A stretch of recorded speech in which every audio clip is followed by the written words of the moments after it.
with squids. Could have been so freaking rich, but instead we had kids. They won't smile for a photo and won't eat the food we choose. That's why we're heading down to the parents' lounge to drown ourselves in booze.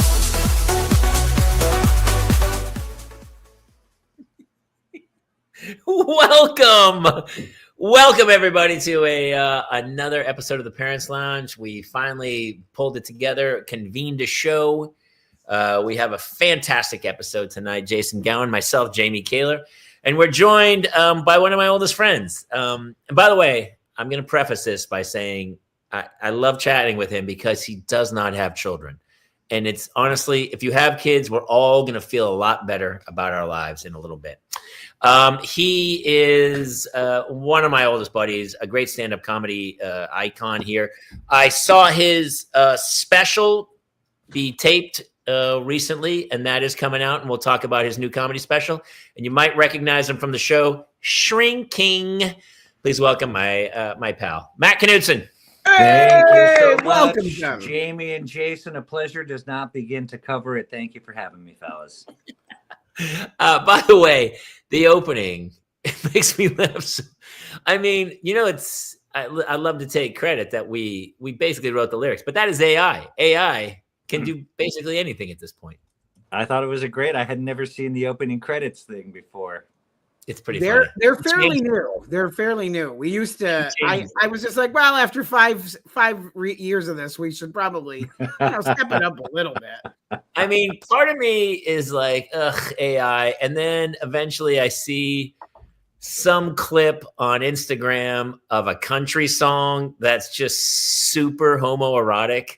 That is totally AI with dude bros down by the river in their pickup truck. And I just laugh my ass off. And I go, you know what? AI's got some pros. AI's got some real pros. My AI is so good at this point that like I can talk to it on the phone now. Like I can call and talk to myself now, which I love. Because now, do you know that, Matt? So Jason I don't think Matt knows about it. All right, let's go back then. Jason has been replicated. He was approached by a company because of his storyline and his wife and his kids, and he fit this mold where they were like, maybe we should replicate you just in case something happens. So if something does happen to you, your children it's basically Jor-El from Superman where he talks to his dad. And so there is an AI Jason, and Jason has conversations with AI Jason. And how do they unfold, Jason? He is honestly, Jamie, you've actually heard him talk. Like I thought it was you. Yeah, it's pretty close. And the newest model, the newest like version that they have come up with, he's got not only my cadence, but he's also like he's starting to like he and I's jokes are that close. Like we make them at the same time. It's pretty crazy. So pretty soon I'm not even gonna have to parent my own kids. I'm just gonna let him do it, and I'm gonna take some vacations. Oh, do not please. I've already told my kids that their AI uncle's about to show up and take care of them. I mean, the only real reason. Go ahead, Matt. I was just going to say, I guess before AI, you would just have to settle for John Caparulo taking your place. or Jonathan Winters. I get that a lot. I get a lot of Jonathan Winters. Yeah. Speaking of which, I said earlier when you walked in, put your glasses back on because I was like, ladies and gentlemen, Rory Scovel's here tonight. Here we go. Hey, everybody. We have John Caparulo and Rory Scovel. Hey. And the very old dude from, I don't know. I'm convinced you're a Highlander. Well, I can tell you now there's a little filter happening. Sometimes it's not, you don't have to put fillers in your face. You just got to get a better computer that can filter it out. But So I haven't seen Matt a lot lately. I have children, and I was at a soccer tournament all weekend and 2 different performances, 3-hour performances of Matilda. How was the show? Honestly, it's amazing. There's a woman, she's our kindergarten teacher at our school, and she has a UCLA theater degree. Wow. And she uses it. So she never does like the kids version of the play. Mm-hmm. So it's literally, it was a 3-hour, a little over 3-hour version with intermission. Wow. But I'm going to tell you right now, dude, I mean, it's only through 8th grade. Hannah's in 6th grade. She played one of Matilda's friends. She had a good part. And I was so impressed. Like, should it be 3 hours? Probably not. I mean, there's kids, the kids, and it's you could read the book quicker than I could have. 15 hours. Yeah, and I also had Crew. This is a long story, but I had Crew World Festival tickets at the Pasadena Rose Bowl to see New Order, the Go-Go's, Devo. It was an all-day festival that I last September that I had to sell, and because it's a giant festival, it doesn't sell out. So I took a hit selling the tickets. I had 4 tickets that I sold, and so I could have flown to New York and seen the Broadway version of Matilda for less money than I lost over the weekend to see. And then Claire won the tournament. So we would have been home by like 10 a.m. Sunday, but she had to stick around for the championship game that went to overtime. So I didn't it was 9-hour days at a soccer tournament and then 3-hour Matilda performances. But I will tell you, there were a couple kids in it that I was like could sing. Like a 7th grader singing like a Broadway show. I was like, it was pretty mind-boggling. And you had 3 hours to take it in. So I mean, you really could do an evaluation. I took it in for 6 hours, really. Matilda and I had a 6-hour tryst. And but listen, it was long, but it was also so much wrong with that. The kids are I'm blown away how good the kids are. Dude, were you an actor as a kid, Matt? I didn't act till I was 30. To watch these kids stand on stage and do a solo number in like 6th and 7th grade, I never even did like a high school play or anything like that. I really kind of started getting on stage doing improv and stand-up. I was never like a kid actor. And by the way, Jason, that's after years as a merchant mariner. It's true. Yeah, that's true. So good. Go ahead, story. Matt. Share. Yeah. Well, when I got out of high school, I really didn't kind of know what I wanted to do. So I was enrolled in a junior college and I was working at an Office Depot. And I specifically remember like one afternoon I was buying a pair of khaki pants for work. And I remember thinking like, oh no. Because you're like, at that age of 18, you're like, no one tells you what to do anymore. You have to figure it out for yourself. I met a guy who was in the industry. He introduced me around, got into school. Less than a year later, I was on a ship that was sailing off to Africa for Operation Restore Hope in Mogadishu, Somalia. I turned 20 in Africa. And I've sailed through the Suez Canal, the Panama Canal. And Jamie, you of all people being former Navy, I am an emerald shellback. Do you know what that is? I don't know what emerald is, but I'm a shellback. I only did it once. How many times is emerald? Sure. 10 or something? No. Here's the thing. If you cross the equator, you are a shellback. If you cross the equator and the international date line, you're a golden shellback. If you cross the equator, international date line, and Greenwich Mean Time, GMT, that's the trifecta. That's an emerald. Wow. Interesting. Yeah. I feel like I did. So you mean simultaneously? No, in your career. I have crossed the international date line. You're a golden shellback. And I think I went across GMT because I went to Portugal. You're an emerald. Yes! Yeah. And the thing about being an emerald shellback that's cool, it takes a long time to explain to people and they're not that impressed. No, and I honestly, now what you've given me is a terrible conversation starter that I'm going to use a lot over the next.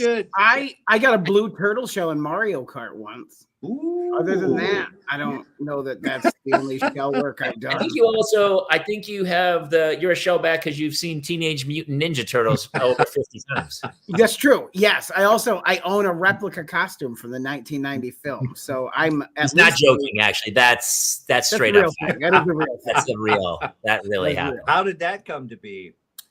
So I am a huge fan of Jim Henson's work. Oh, me too. And that was boo Jim Henson. Oh, Muppets, boo! Like who on earth is like Jim Henson? Right. Arguably, is there anyone on earth who's like like I can't. Wait, didn't Sesame Street just get like booted? I mean, I would say Jim Henson is like the anti-Hitler. Like there's Hitler, and then the opposite pole would be, I mean, Jim Henson. Jim Henson. I think the only people that would boo him is Statler and Waldorf. Yeah. Ironically, overrated. He'd be like, "Why did he make me so old? I want to be young."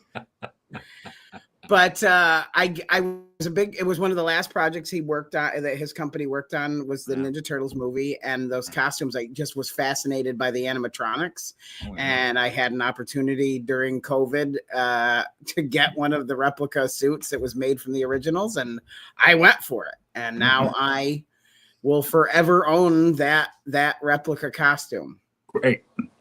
That's great. Really quick, and this is totally off topic.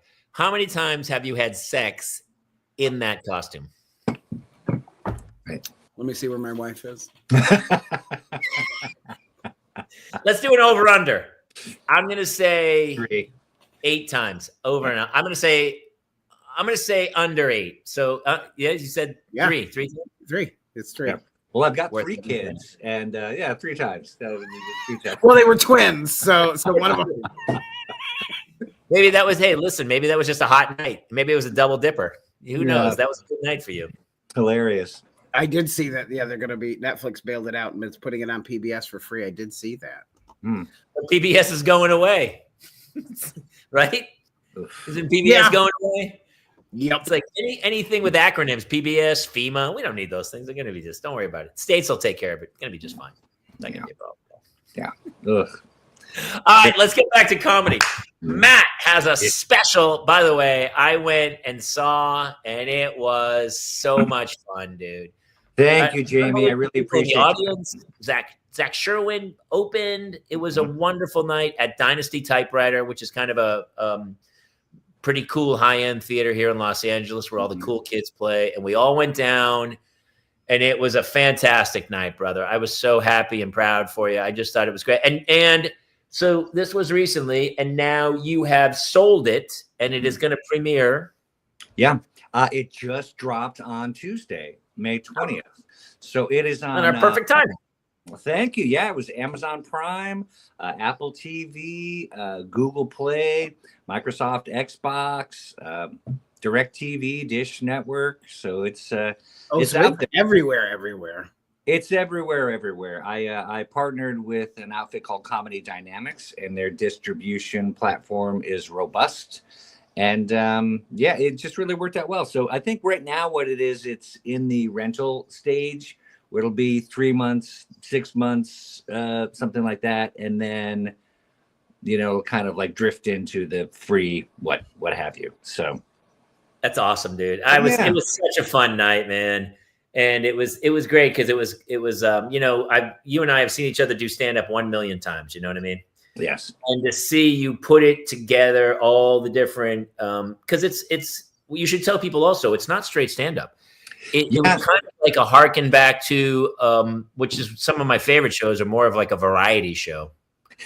Thank you, Jamie. Yeah. So it's music. It's stand up. It's music. There's a short film. There's like funny pictures, like a TED Talk thing. There's a dance number. So the name of the special, it's called the One Man Variety Show. Yeah, it was really. I mean, it was a great premise, great hook. It was really fun. Thank you. And the elevator pitch when I was trying to sell it to people was Chappelle's Show meets Lawrence Welk, and I was like, it's not for everybody, but the people who like it really like it. Myself included. So I toured it around America for about a year, kind of honing it. And I have been doing stand-up comedy for 24 years. And it was the best reception that I had ever had to any offering I ever took out there. So I was grateful to connect. And when I was developing it, Jamie, of course, knows more than anyone. It's very difficult to do an hour set in Los Angeles. I mean, unless you go and you get the spot and you do a whole thing, it's easier to get out on the road and do these kind of one-nighters and these 1 hour things. So it took that, and it was the hardest I ever worked at doing comedy. So the fact that it was able to manifest and actually become a thing the effort is guaranteed. The results are not guaranteed.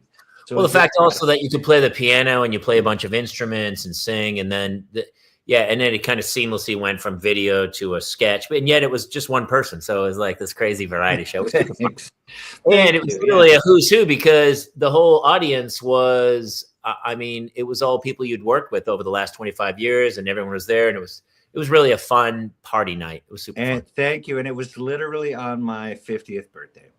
Oh, really? Yeah, literally. 39, my 39th birthday. But it was literally my birthday, and I couldn't have spent it a better way, And I remember my 50th birthday. I think I had a newborn baby, and I didn't sleep, and nobody celebrated my birthday. Nobody celebrated it. But to be fair, I'd had a lot of good birthdays before that. So I feel like I'd already used up my quota. Mm-hmm. So I haven't had a birthday since the first one was born. Jason, have you had a birthday since your first child was born? Not for me. No. Not a one.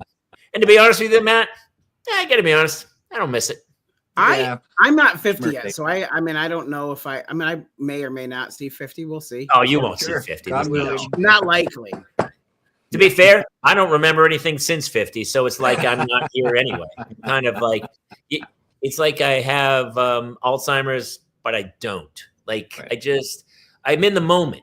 Like my kids will always be like, "Hey, next week I need something signed to go to," and before she even finishes, they go, let's get through today. We're here. This is now.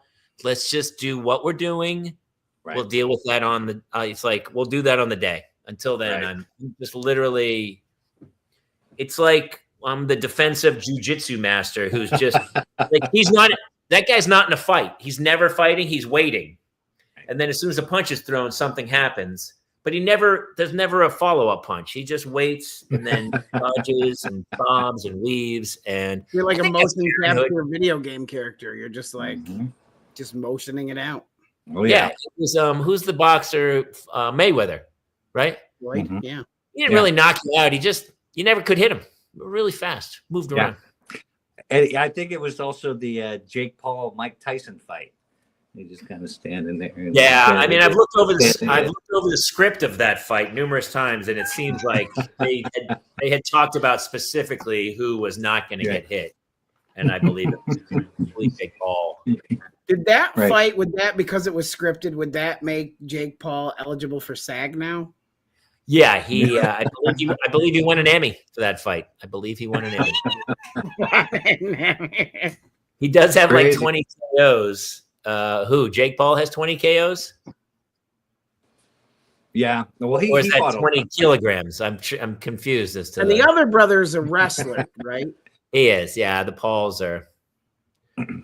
They are. After all, they did make YouTube videos, so yes, they're all set. Yeah, they're all set. By the way, if you are just catching us for the first time and you're not subscribed, head over to youtube.com/The Parents Lounge and subscribe and join us. Yeah. Yeah. Or we should check in with our two guys from the bunker, Cal and Johnny, on YouTube last week. I should play a video. That's a long story, but I'm currently shooting something where I'm a guy in a bunker, and it's insane. And we're looping our own urine. And yesterday I shot something about wearing compression socks, so it's all clicking. So everything's. Floyd wins. Floyd has 20 knockouts. Yeah. No, Floyd Mayweather he's one of the greatest fighters of all time. But his defensive skills are arguably some of the greatest. As far as fighters who haven't been hit, I would say Floyd Mayweather is pretty high up that ladder. But I appreciate Critter Nation coming in as our local Joe Rogan fight expert to let us know the stats on how Floyd's doing. It's nice. It's nice to have that resource. We should put a link to Matt's show, or actually his social media. I'm sure you're posting clips from your show all over it. Yeah. And let's jump to a really pretty low. A lot of people probably don't know it. I know there's an unknown up and comer named Harrison Ford in this show that Matt's on, and there's another guy, Jason Segel, I believe it's called. Segel. And dude, you're doing Shrinking. You've been doing Shrinking, and it's, I mean, you got to have a story or two. It's pretty. Thank you. You know, I did. I'm not like a regular. I think if anyone had seen, No, but you pop in. I pop in. I had like a recurring role. I think the most memorable of all the episodes is I'm the guy that spreads my wife's ashes at my mom's ashes at the Rose Bowl, rather. So yeah, so I did 5 episodes in the first and second season. They're shooting season 3 right now.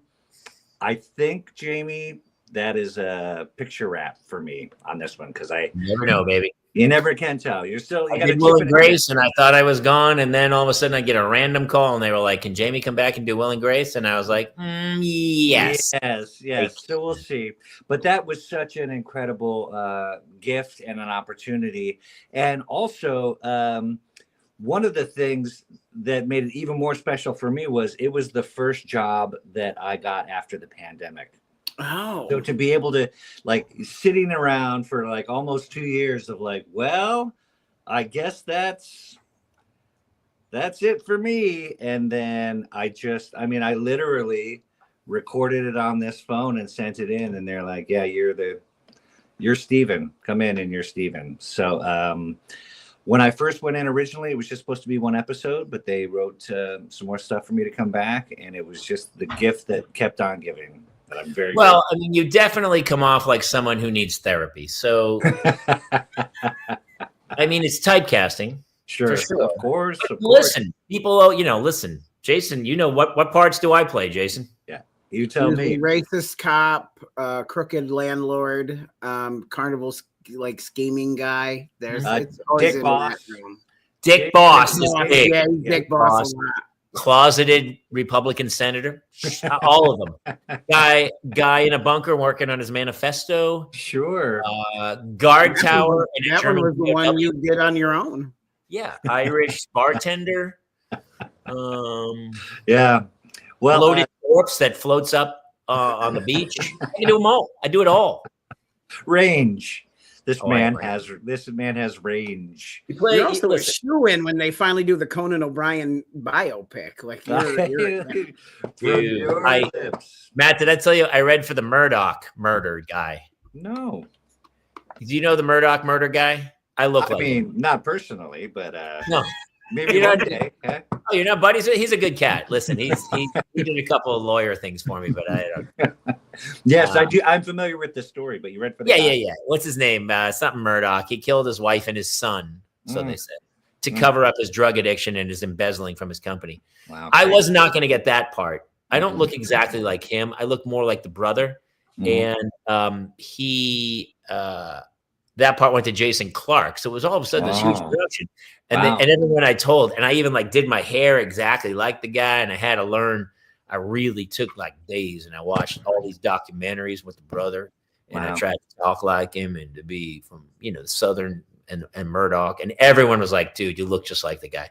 Wow. And of course I didn't get it. Right. Somebody else got it, and they made him look, you think I look like a part, I'm going to get it. Right. It's not how Hollywood works, dude. Oh, hey, you are preaching to the choir, Jumpin' Jimmy. I just had that experience. I think I can say it now. I read for David O. Russell's Madden movie in February, and I've been on hold for it to play Pat Summerall. And they just started shooting it right now. And I was just like, I don't think I'm going to get it. They started shooting it. Love to have read for that, because Christian Bale's playing Al Davis. It's incredible. Nicolas Cage is Madden, John Madden. Yeah. And it's Dave. By the way, I shot with David O. Russell. Wow. I shot a series of Kentucky Fried Chicken commercials with David O. Russell. Amazing. Did I ever tell you this? No, that's hilarious. I have not heard that. Craziest thing ever. I book these Kentucky Fried Chicken commercials. It's all a family. They were really good spots. And you're eating around the house or something, and the kid comes up and he's bringing it, whatever. And they're really funny. And at the time, the Lily Tomlin stuff with David O. Russell had come out, where and Dustin Hoffman, they had huge screaming matches on set. And, he had made that one, but he also made The Fighter and a couple others that were huge, big successes. And Jogi the Monkey. And so I don't know. Nobody knows why. You don't know why a director and an actor fight. And then I shot with him, and I totally got both sides of it. Here's how he would direct. And I don't think I'm speaking out of turn, because he was really good, but he knew the little pieces he wanted. So he would talk during the entire take. He'd go, action, pick up the chicken, say your line, say your line, say it again, go up at the top, go up at the end, say it. Okay, now pick up the chicken, now hold it, now look, slide your eyes to the left, to your wife. Okay, now say the line. Now say it in Spanish. Now just say gibberish. Now look over. Now pick your head up. Put your head down. And Mark Wahlberg's made a bunch of movies with him, and I totally understand it, because Mark knows, as an actor, you're like, I just want to give this guy exactly what I'm a crayon, right? And he's coloring. And so for me, I didn't care. I just sat and I did exactly what he said on camera. And I looked, but he talked the entire take. Yes. And at the end of the take, I was like, how is any of this usable?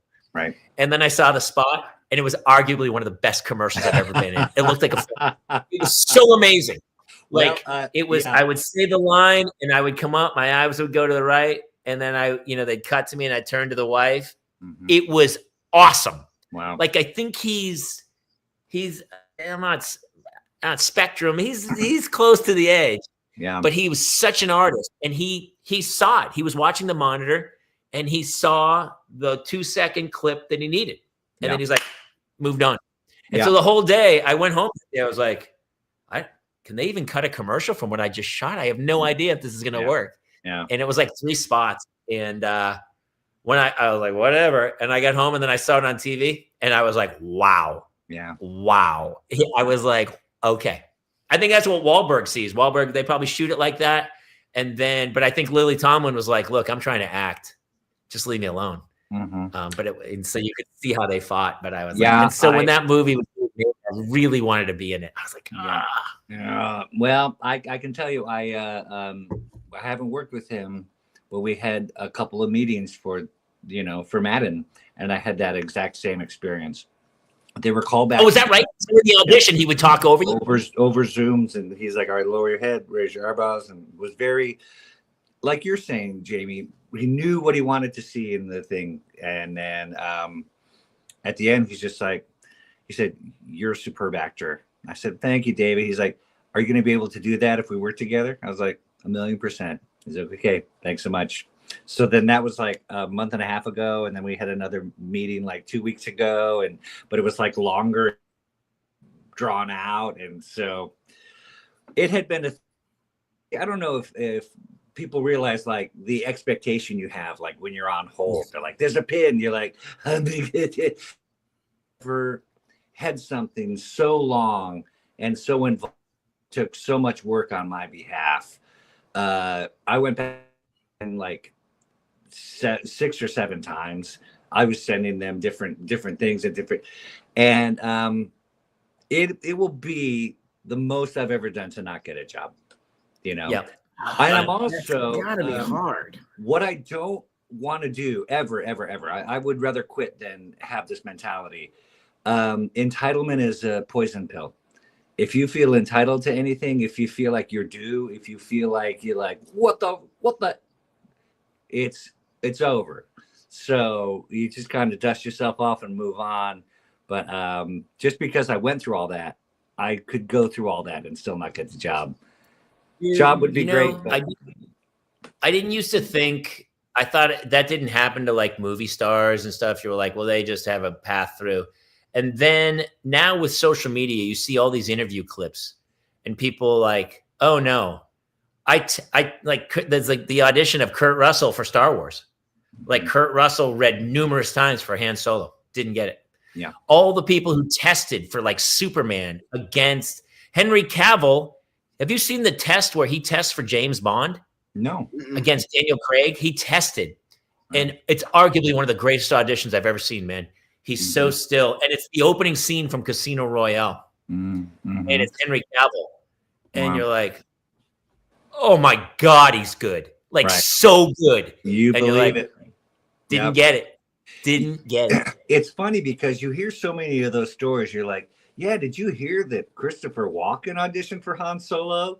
Or he did. Yeah, you insert name of person. He's just like, yeah, I believe that because 1,200 other actors did too. Right. So it's not such a far afield thing. We're like, I can't believe it. They actually saw Luke, Mark Hamill. Anything you hear about somebody reading for a part, it probably happened. Well, I told you all the times I've gone. I mean, I went for that one with Jenna Elfman. I had six callbacks. I didn't get it. I was destroyed. Callbacks, like they didn't make the decision in that time. Over like a month and a half, and then I didn't get it. I was so like utterly crushed. Crushing. My boys, I had 6 callbacks. I had 5 callbacks, 6 auditions for my boys. And then I booked it. That obviously worked out pretty well for you. I remember pulling the car over and like crying on the side of the road. Wow, cool. Absolute insanity, dude. The good kind of all the things you get. And then you read stories where it's like somebody goes, oh, I booked it. They booked it literally the night before. Somebody fell out. Something huge. Oh, I saw Willem Dafoe. He did the Wes Anderson film. Oh. Somebody fell out like 3 days before they got shot. Wow. And Wes Anderson knew Willem Dafoe and called him and said, hey, can you come do this? He goes, yes. Wow. And he flew out that day. Well, technically, I'm still pinned. It's between me and another guy. So if they already went with the other guy, did you do a Pat Summerall audition? I did. No, Freddie, it was a show that never got picked up. Right. They never picked it up. I was going to play her husband in this new show. This was after My Boys, and it didn't get picked up. I didn't know if you saw that comment, Jamie. Somebody said that you would be good for the Burbs remake of The Neighbor. Remember that actor Courtney Gaines? Remember Courtney Gaines? Oh, he's the redheaded guy from. Wasn't he Children of the Corn? Courtney Gaines. Yeah, Courtney Gaines. Mm-hmm. Yep. Yeah. Huge fan. Yeah. I do. I like Courtney Gaines. He's really good. He's been around for a long time, man. Oh yeah. He was one of those kid actors who's been in the arena for decades. Yeah. I mean, but that's the business that we've chosen. And that's why, you don't spend any money until it's in the bank. And then still you don't spend it because you don't know if you're ever going to work again. You know what's frustrating now is when it comes down to you and somebody else, and then you lose out because your social media numbers are less. That sucks. That's the nature of the beast now. That's the business. And anyone who's starting out, people have asked me like, what should I do? I go, dude, don't even worry about being an actor. Just get your numbers up. Get your numbers up. It really is it. Right. We lost, Jamie, we lost that. Like we went through all that hell with it for that Walt Disney World commercial with the whole family, and we lost. They gave it to the other family because they had 2,000 more followers than we did. Ugh. I know. It is what it is, but yeah, it is what it is. But that's awesome, dude. That you got to do shrinking. That's really kind of cool. And Thank you. We'll see what happens, but And also, when I moved to Los Angeles, the only thing I had was ideas, So the ride that I've been on has just been incredible, and so I'm very, very grateful for it. I just did one. I did a commercial where it was funny too because when I got the commercial, it's a really good spot, and the guy has a mustache in it, and I was like, well, I'm never going to get this, and so I go to the audition and I glued a mustache on, like whatever acting mustaches. I glued it on, and all the other guys in the room were kind of giving me grief of like, you glue a mustache, and I go, well, to read the script, she takes a picture of his mustache, and they find out it's called a chevron. Right. Kind of need the mustache, but I never thought. And there were a bunch of guys in the audition who had real mustaches. I was like, well, they're going to get it, and I got it, and it was crazy, fantastic. And then I bought all these mustaches at like Hollywood Toy because then I was like, fuck, did they know did they know it's a fake mustache? Like I was so confused and I was really scared they were going to see me without the mustache and go, what? And recast it.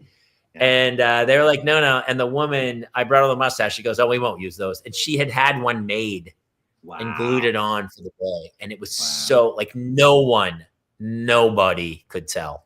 Primo. I'm never pull a picture up while we talk, but it was crazy, man. Yeah. Those are one of the few times where it's like, wow, I got that, even though I didn't think I stood a chance on that thing. That's true. Well, white guys are back, Kayla. You should be doing all right now. And we're back. That is so true. So I never looking good. Oh, it does. Yeah, that's pretty convincing. Really good. The woman was so good. She had it made. I was like, holy cow, man. That's a really... You should do this for a living. I actually do it for a living. Actually. That's awesome. Crazy mustache, yeah. So now I'm just gonna grow one.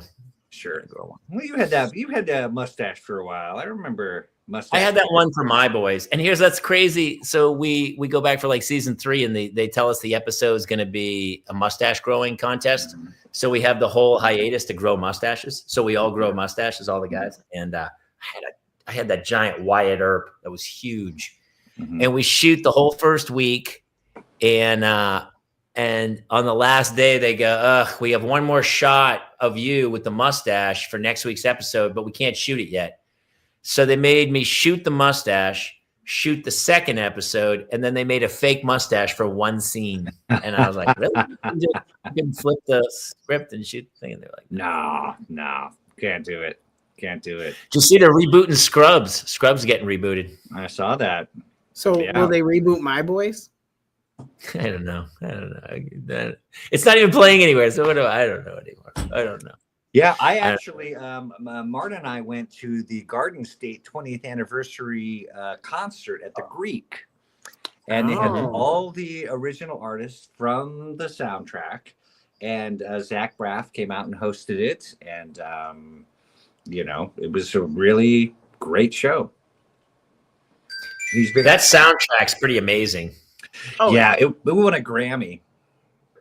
Oh, it did it really? Yeah. I want to say the Shins are on it. Like, it's a great soundtrack. I really like Garden State. I thought it was a great movie, and I thought Zach Braff did a great job. I just did the T-Mobile commercial with him and Donald. Hey now, you seen that one? I'm in the booth. I'm in a broadcast booth with Zach and Donald, and we shot down in LA in a theater all day. And nice. And they were awesome, and they were really creative and really funny. And I might have said something about Garden State because I was a huge fan when that came out. I was like, because that was still the time where you could make movies like that. I don't think you can anymore. Yeah, so he came out, and there was this the curtain opened, and there was like this tarp, and then he like pulled it off, and it was the motorcycle with the sidecar, and everyone's like, yeah. And he's like, well, Natalie Portman, she wishes she could be here tonight, but she lives in Paris now. And then she like came out from the wings, but I wouldn't miss this. Yeah. And they just that's awesome. The all the songs from the artists, Colin Hay, Iron and Wine, the Shins, Thievery Corporation. And they really did a good job of like, sometimes you guys go to a concert and it's just like they have multiple acts, and then in between every act it's just like, well, and then they're gonna set up for 26 minutes. They had it really threaded in the sense that they kind of shared the same instruments in the same space, but in between Zach would come out and MC. They'd show maybe some footage from the movie, so it was like and we had never done this before. But if you're not familiar with the Los Angeles area, like the Greek Theater, it's in Los Feliz, and there's like Los Feliz Boulevard. There's a bunch of little restaurants and stuff in the area. So you go and you park there, and you walk up about a half a mile, and it's dinner and a show in a very nice way. So it was nice. Right in Griffith Park, beautiful. Really quick for everyone, and for a lot of people who watch this show, their parents. And, they used to do stuff like that, man. So it's nice to like hear somebody without kids who goes, hey, you know what I did this weekend? We just went to a show in Griffith Park. Did you have to hire a babysitter? No, we don't have kids. We just went, did whatever we wanted to do. And so those was probably really fun for you, I'm guessing. Yeah. Well, I mean, I did. There was a part of me. I was sitting at the concert. I was like, you know what? I should be watching a children's production of Matilda right now. But then I fought it, and I was like, no, I'm going to stay here. You should. I'm trying to understand the concept. So you went to an event. Went to an event. You didn't have to check with anybody? Didn't check. No. Did anybody call you during it screaming that someone stole their toys? Did that happen to you at all? So far, this is tracking perfectly, Jason. None of that happened. I don't. Mm-hmm. I'm trying. Well, let me ask you this, Matt. So you had a couple drinks, you went home, you got up, you were awakened at the crack of dawn the next morning by two rugrats who like shook you awake and said, "Where's my breakfast?" You know what? Not even that happened. Not even that happened. So, Jason, I'm confused. Man, I don't appreciate being lied to on our show. Sure, but I'm your guest. Yeah. I don't. I'm trying very hard to understand. Yeah. I'm sorry, guys. There's like a joke I have in my act. It's just like, when you become a parent, it's not that you stop doing things that are fun. You just stop doing things that are fun for you. That is 100%. Because have you tried playing catch with a 5-year-old? That's not fun. That's not fun. That's the meanest joke I've ever heard. Sometimes when I go to soccer practice, they ask me if I'll stand behind the goal to shag the balls, and I go, on what planet does the dad shag the ball from the kid who just errantly shoots it away from the net? And the kid doesn't even go like, thanks. They shoot it, miss the net, and then like just turn around and go like, boop to you, buddy. Yeah. And I'm like, hey. You shag your own ball. I left my house. I left my house a pigsty today. I took the kids to school. I had a real problem. I said, hey, man, I'm not your butler. I'm not picking up your stuff all day.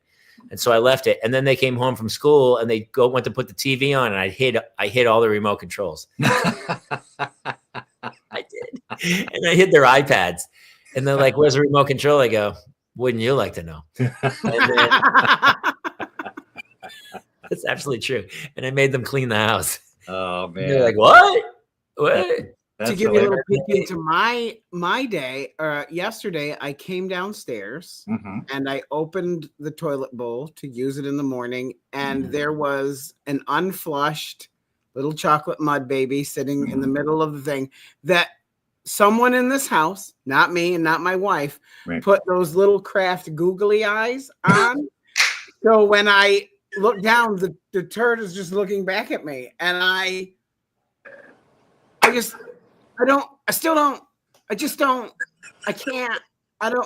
just looking at me, and I don't know. I don't have words for it. I mean, then it's really hard to flush because, when you see it in their eyes, he's still making contact with you, eye contact with you as he goes down. It happened to me. I did it. Oh, hey, good morning, Jason. Don't flush me. Howdy-ho. Also, I'm in my mind as you're telling me that story. I'm picturing the little one that did that. It's like, oh, this is gross touching it. Oh, but it's so worth it for the bit. For the little eyes on. Dude, oh my goodness. My kid. Do they also do at that age too? Like when my daughter was like, I don't know, literally 2 or 3. Like she wouldn't go for a few days, and then a football would come out, and that you couldn't flush. You'd have to get the poop knife out. And Matt? Do you know what a poop knife is? Jason, you know what a poop knife is. I'm afraid I don't. Yep. Yeah. You need a utensil of some sort to cut it in half. It won't go down. It's literally a stopper.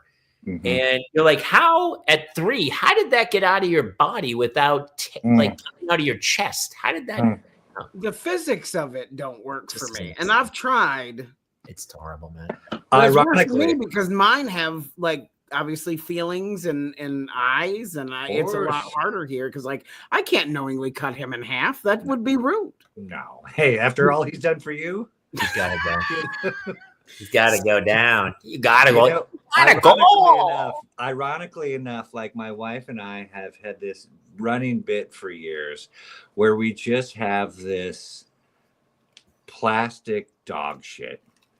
and we'll always hide it somewhere where someone's not expecting it. And I found it. I haven't seen it in months, but it was in the pocket of one of my pair of shorts that I got out. I was like, so it's on me now, and I'll hide it at some point. But it just happened to be here on the desk. So, but that's about as close as I get.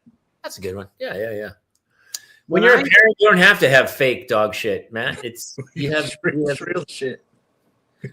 Yeah, I remember as a kid playing the game Chocolate or Poop, and that's not a good game. It's not a good game. No, it's not a game I would never recommend. chocolate. It's not one I want to invite people over to play. It's basically Russian roulette with poop is what it is. And but it's 50-50. It's not 1 out of 6. It's 1 out of 2. Right. And it's not good. Because honestly, it's very seldom chocolate. It's not chocolate No, at that age. it's never. It's never been chocolate. Not once. It's never once been It's chocolate. called poop. And it's hilarious. So I asked the 9-year-old who I suspected was the one responsible. Oh yeah, He denied it for 2 days. Sure. And then today he did admit it was him. And when I asked why, he goes, all the kids at school are doing it. And I'm like, I assure you they are not. Yeah. I 100% assure you that is not happening.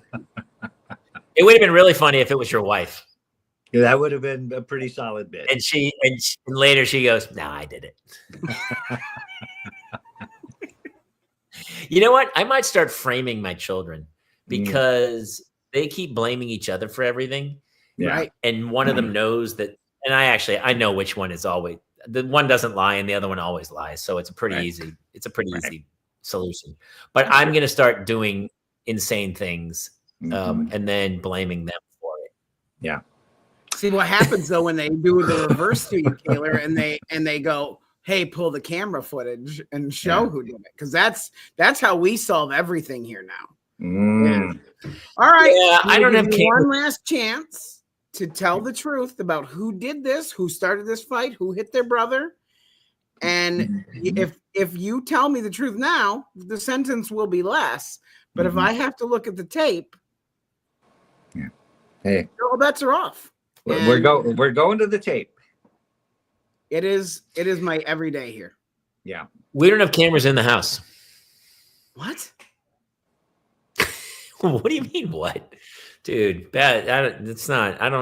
I'm at an age where I don't need cameras following me around a house, dude. I don't need it.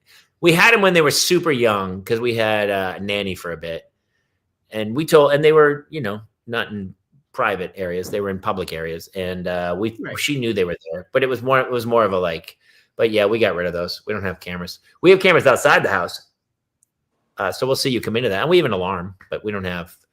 I'm not filming the kids. I guess I could set some GoPros up, but dude, I'm at a point. Ring camera system here, like our house has ring cameras literally in every. Well, we have a ring camera on the front door, but not inside the house. Oh, they're everywhere in here. You've met my children, Jamie. I can't risk it. You need for insurance purposes alone. I have to have them. The twins are hell bent on destroying this earth. Like that's the reason they were brought here. Listen, the talk about our children is starting to really depress me. Let's ask Matt what he's going to do for his carefree Memorial Day weekend. Anything I want. Shut your mouth, you pig. I don't know. I think there's a Dodgers game Monday. I think I'm going to go to. And then I have a show. Horrible. I have a show Saturday night at the Fanatic Salon. So that's kind of my jam. It's a salon for fanatics? Yes. Well, I didn't realize this until very recently. I do a monthly show at the Fanatic Salon in Culver City, West LA, and I share the bill. It's like I'm in one group, but there's like 4 groups, and we do a show once a month. And the group that goes before us is called Bucket of Snakes. And I didn't realize this until today that one of the members of that group is now the widow of George Wendt. Rest in peace, George. Yeah. And I watched him on a podcast with Ted Danson and Woody Harrelson. And the reason that they moved out to Los Angeles to begin with, they met in Chicago, his wife Meredith. and she booked a pilot in LA and came out for like 3 weeks to shoot it. And then she came back to Chicago. She's like, I think we should move out there. So they're like, okay. So they came out here, set up a life. 5 kids later, and he's Cheers for me was about as good as it got. It's everything. Yeah. It's everything. It's I tell this many times. I didn't want to be an actor. I wanted to be Ted Danson. Yeah. Like I just wanted that. I wanted to be that guy. And not even Sam Malone. I knew what Ted Danson did, and I wanted to be that guy. I wanted to make a show every Friday. Yeah. Have a new script on Monday, and go make a little play. Yeah. It's really a huge reason of why I became an actor, like that show alone.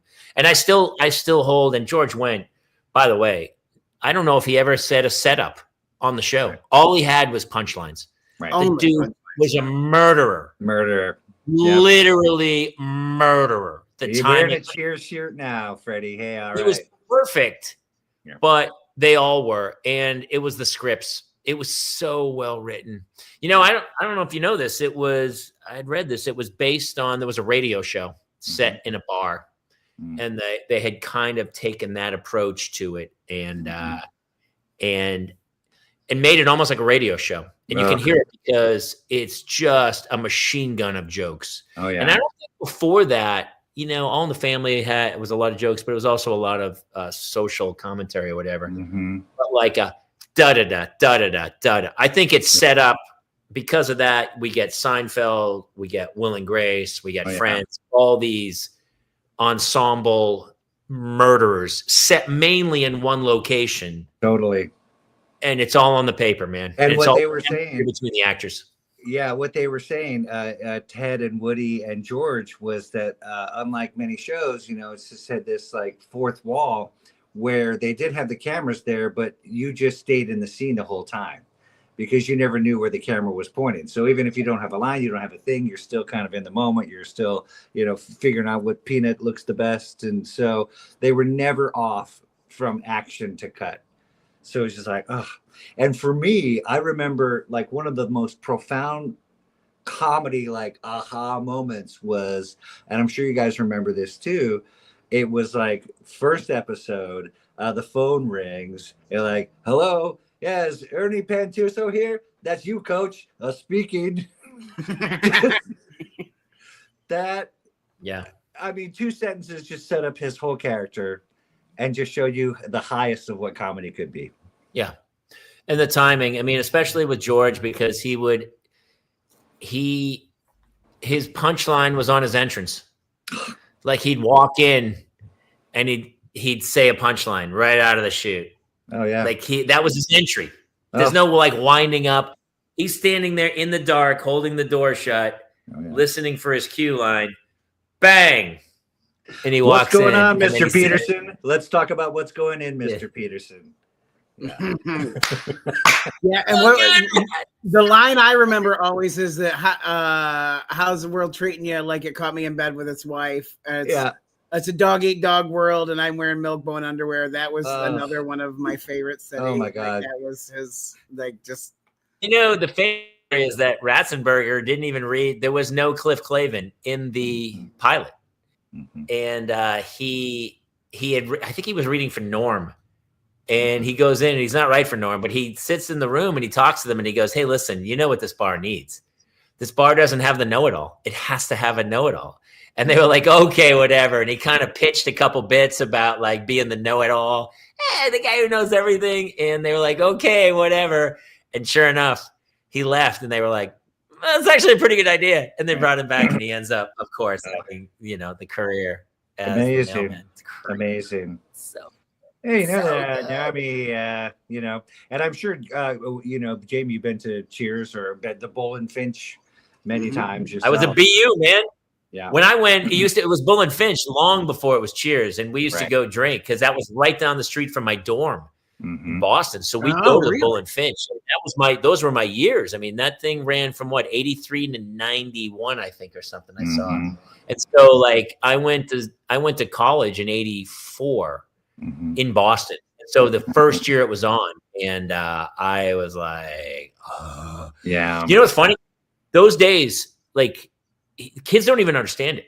There wasn't streaming. There wasn't like that thing was on Thursday night at 8:00. And if you weren't in front of the TV at 8:00, you didn't see it. So nobody, the dorm would be packed. Nobody left the dorm to go party on a Thursday night because they would be in watching Cheers. No question. And the first year, bombed the first year. It finished like last in the ratings.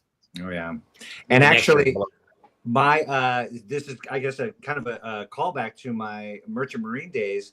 The last job that I ever had, I took a tanker from San Pedro down through the Suez Canal along the Gulf Coast and all the way up to Boston. And I got off and I flew home. But before I flew home, I went to what was then the Bull and Finch to have a seat at the bar and have a drink. And then after that, I never shipped out again. That's it. So crazy. Yeah, because it was like right on the Common. It was right on Boston Common. Right on. I want to say Beacon. Is it on? I think it's Beacon Street. On Beacon Street. Right around the corner was even a better bar called the Sevens on Charles. It was a bar from like literally the 1700s.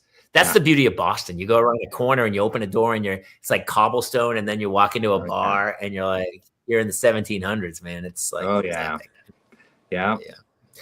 But I remember, and then when that off the air, it was the golden age of sitcoms. I was talking to somebody today about the business, and they were like, and it is hard as an actor, but in those days you could do, you'd work a week on a show, and I still get residual checks from King of Queens or from crazy shows I did. And I just don't think that's around that much anymore. And so it's really hard to make it as a working actor. You either have to do a social, that's why they get driven to social media, because it's the only way to make money. And then of course you start your gin brand, and then you're a billionaire. And that's yep. Right. That's it. And they're like, you wonder, oh, they're selling out. It's just like, well, they're just, that's they're brand to get more money, I guess. I never fault anybody for selling out. It's not selling out. You're earning money off of what you've done for your work. That's right. Yeah. It's a skill you use. I mean, that's the way it is. Right. All right, listen, it's 9:00. I have got to go because my wife's out of town and I have to go put two little girls to bed. And my wife she keeps texting me. She's like, hey, I want to say goodbye. I want to say goodnight to the girls. So we're back to parenthood again, Matt. Well, thank you guys so much for having me. Real treat. Listen, really quick. Check Matt out, especially on a good hunk of the first season of Shrinking. Come find his special. Tell them really quick about the special again so people can, there it is. Check out Matt's new comedy special, One Man Variety Show on Apple TV, Google Play, Amazon Prime, and most other streaming services. Seriously, really, really fun special, man. I was so proud of you. And what a fun night. Thank you. I really, really appreciate it. It meant a lot to see you there. If you're in Culver City on Saturday night, come see him. I have a show at Flappers on June 8th, which is in Burbank. I'll be posting some stuff. And Jason, you have some shows. I do. I'm at the Legacy Laugh Room on May 29th. And then Father's Day, I am at the Funny Bone in Syracuse doing a Father's Day show. Awesome.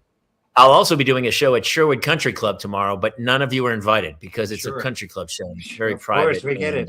I'm not allowed to do that. I'm still got my poop has eyes on it. That doesn't go at Sherwood, trust me. And I guess, Jason, no spoilers, but you and I have been in touch about potentially some New York shows. I think we're going to make that happen for you, buddy. I think that's going to be a fun thing. Thank you, Jason. Anytime. Super fun. Thanks to everybody who tuned in. It's a random Wednesday show because I'm at Sherwood Country Club tomorrow, and so we couldn't do Thursday. So I'm thankful for everybody who kind of adapted and came in for the show. It was super fun, cathartic night. So anybody else? Huge thanks to everybody. Rest in peace, George Wendt. Love you all. Good night, everybody. Yeah, rest in peace, George. Honestly, rest in peace, George Wendt. It feels like the end of an era of it was such an iconic show for all of us at our age, and it was it was must-see TV. You think about the numbers of millions and millions of 2/3 of the country watched the finale like that.